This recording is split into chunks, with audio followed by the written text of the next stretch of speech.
Vallon foi médico, filósofo e psicólogo.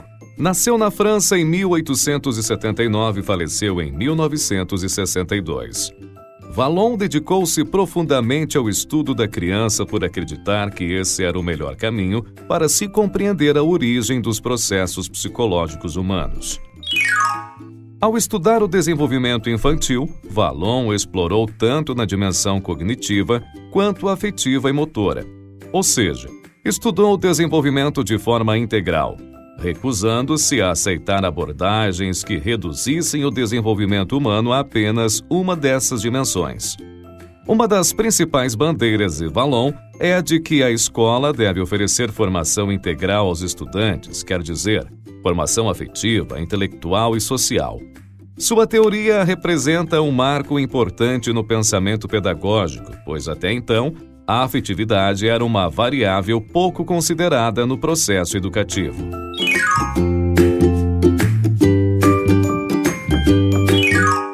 Os trabalhos de Vallon situam-se nos campos da psicologia genética e da psicologia do desenvolvimento. É importante não confundir psicologia genética com epistemologia genética. Elas se relacionam, mas não são a mesma coisa. A epistemologia genética é a teoria psicológica desenvolvida por Jean Piaget em seus estudos sobre como os indivíduos constroem conhecimento, ou seja, Piaget queria saber como alguém passa do estado de não conhecimento para o estado de conhecimento. A psicologia genética, por outro lado, está mais interessada em compreender quais as origens dos processos psíquicos. Grosso modo, podemos dizer que a epistemologia genética de Piaget interessa-se pelas origens do conhecimento. Já a psicologia genética interessa-se pelas origens dos processos psicológicos. Vallon não é o único teórico no campo da psicologia genética, mas é um dos mais relevantes. Vallon utilizou conhecimentos da antropologia, psicopatologia, neurologia e outras áreas de conhecimento para desenvolver seu trabalho de pesquisa. Ele entendia que os processos psicológicos têm origem orgânica, ou seja, biológica, mas que eles só podem ser bem compreendidos quando consideramos as maneiras pelas quais as influências socioambientais interagem com esses processos. Logo, seu método de estudo considera tanto as condições orgânicas quanto as exigências sociais que influenciam o desenvolvimento psíquico.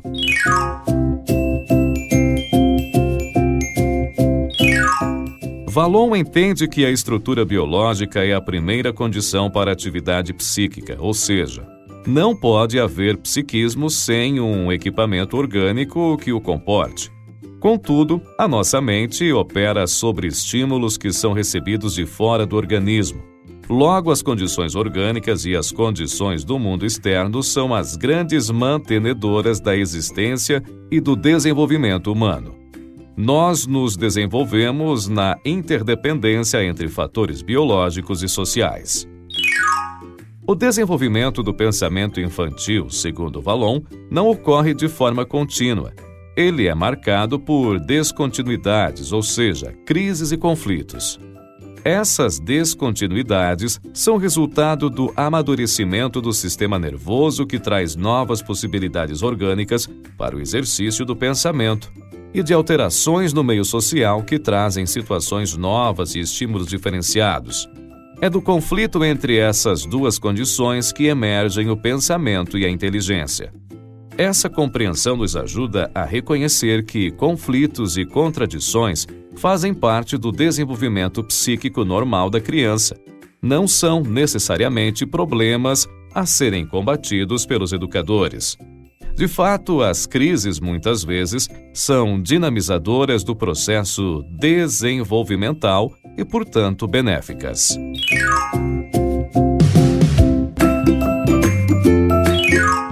A inteligência, segundo Vallon, se desenvolve após a afetividade, contrariando outras teorias psicológicas.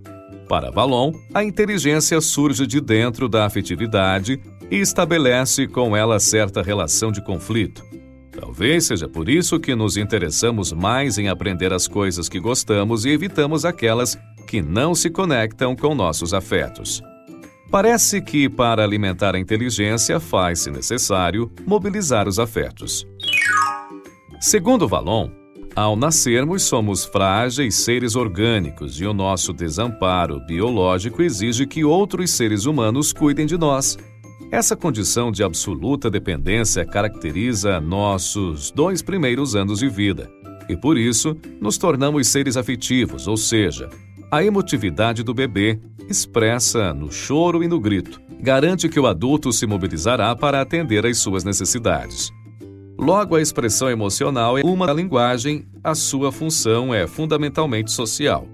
Ela é usada para comunicar necessidades. Essa afetividade tem raízes biológicas, mas, ao mesmo tempo, sua função é social. Não se deve confundir afetividade com amor e carinho. Quando falamos em afetividade, estamos falando das coisas que nos afetam. Todos somos afetados por elementos externos como o olhar do outro, um objeto que chama atenção. Mas também somos afetados por elementos internos como a fome, as lembranças. Então, a afetividade é a capacidade de sermos afetados de forma positiva ou negativa por eventos externos e internos. O choro da criança, por exemplo, afeta o adulto que cuida dela. Esse caráter contagiante da afetividade humana permite que as expressões afetivas como o choro sejam culturalmente interpretadas pelo adulto, que então age para atender a criança. É no contexto dessa interação emocional e social que se dá o desenvolvimento cognitivo da criança. Mas Vallon ainda destaca a importância das atividades motoras nesse processo, pois o bebê também expressa sua emotividade por gestos, expressões faciais, agitação corporal.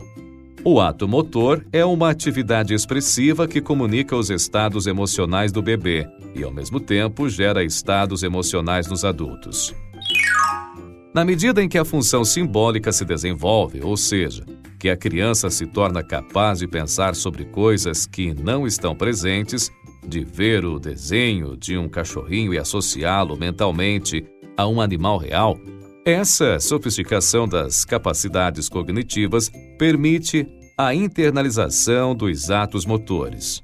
Quer dizer, os atos motores vão diminuindo porque a criança desenvolve outros recursos para se comunicar, como as palavras.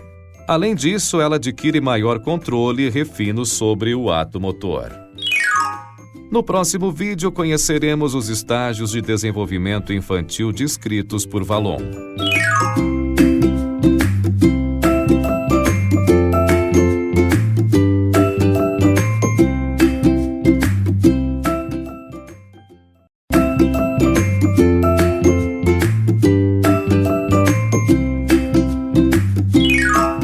No vídeo anterior, estudamos a inter-relação entre afetividade, motricidade e cognição na teoria psicogenética de Henri Vallon.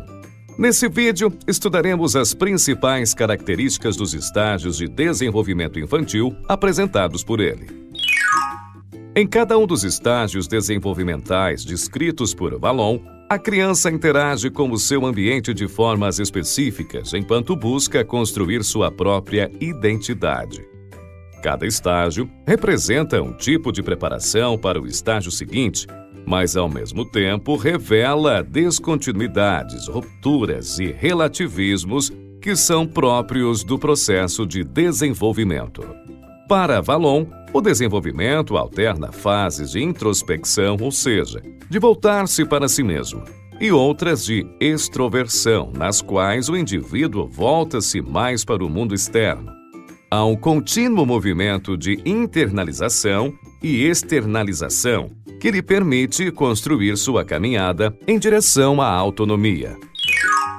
Vale a pena ressaltar que as idades e o tempo de duração de cada estágio variam de criança para criança, por conta das características individuais e das interações com os ambientes nos quais cada indivíduo está implicado.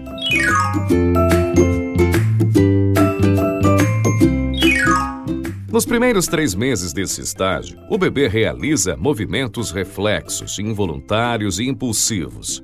Pouco a pouco, começa a responder afetivamente aos seus cuidadores, que são os intermediários entre ele e a realidade externa. Nessa relação, a criança passa a usar gestos para se comunicar. Aos 3 meses, por exemplo, ela consegue dirigir sorrisos às pessoas e, através da afetividade que se estabelece o primeiro e o mais forte vínculo entre as pessoas.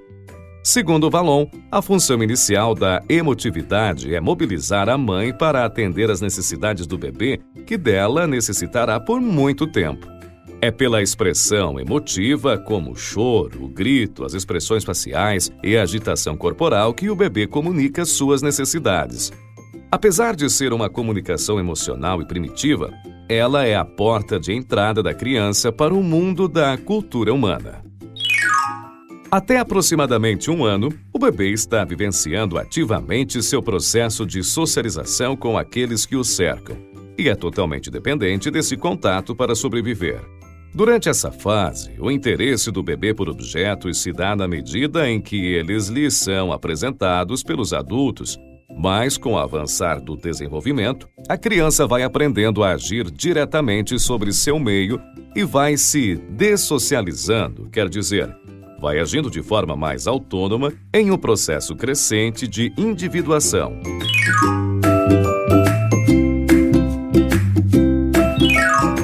Nesse estágio, a exploração do ambiente físico se acentua na medida em que a criança aprende a segurar coisas e a se deslocar.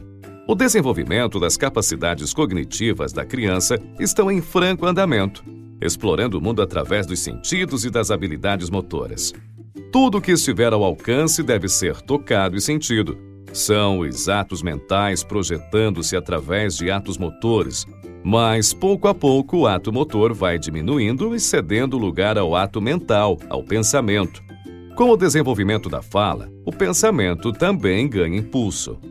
A aquisição da linguagem permite que o pensamento se manifeste através da fala, o que rompe com a manifestação motora do pensamento. E isso representa um salto qualitativo no desenvolvimento infantil. É necessário que a vivência sensório-motora do mundo seja inibida pela criança para que a sua vida mental floresça.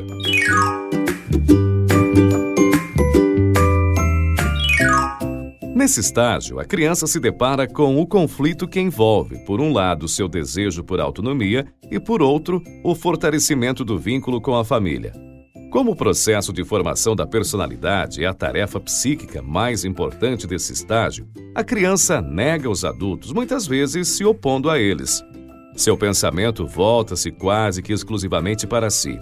Ela precisa adquirir consciência de si mesma em suas relações com o mundo.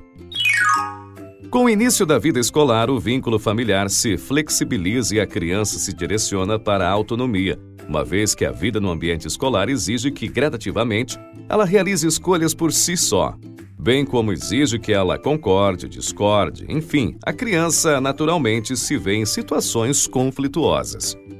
Contraditoriamente, enquanto ela caminha em direção à autonomia, também é nessa fase que se desenvolve a imitação.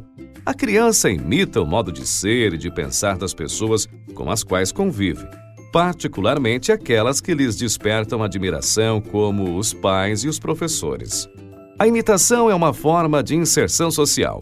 No que diz respeito à afetividade, nessa fase ela se manifesta de modo mais simbólico, por palavras e ideias.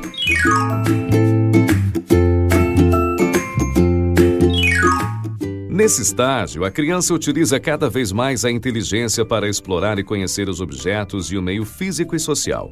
Há um grande interesse em explorar situações novas, particularmente se envolvem coisas que podem ser manejadas e transformadas, ou seja, que dão margem ao exercício da criatividade.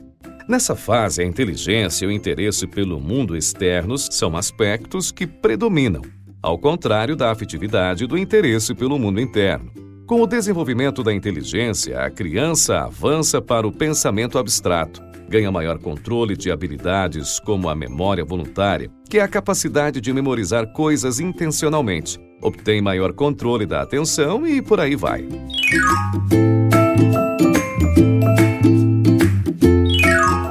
Nesse estágio, as modificações corporais que resultam da ação dos hormônios sexuais influenciam o adolescente a buscar uma nova personalidade. Em função disso, há uma ruptura do equilíbrio afetivo O adolescente deseja compreender suas inquietações, seus desejos, sua sexualidade, sua real identidade. É importante que os adultos, ao perceberem essas necessidades, ofereçam diálogo e apoio ao adolescente, mas também estabeleçam limites. Se a criança pequena busca identificar-se com o adulto pela imitação, na adolescência, o indivíduo deseja diferenciar-se do adulto. O adolescente quer mudar, se transformar. Nessa fase, é comum que a afetividade apresente contornos cada vez mais racionais, o que leva o adolescente a criar teorias sobre os seus relacionamentos com as pessoas. Isso é uma forma de tentar tornar compreensível para si mesmo o seu próprio universo afetivo.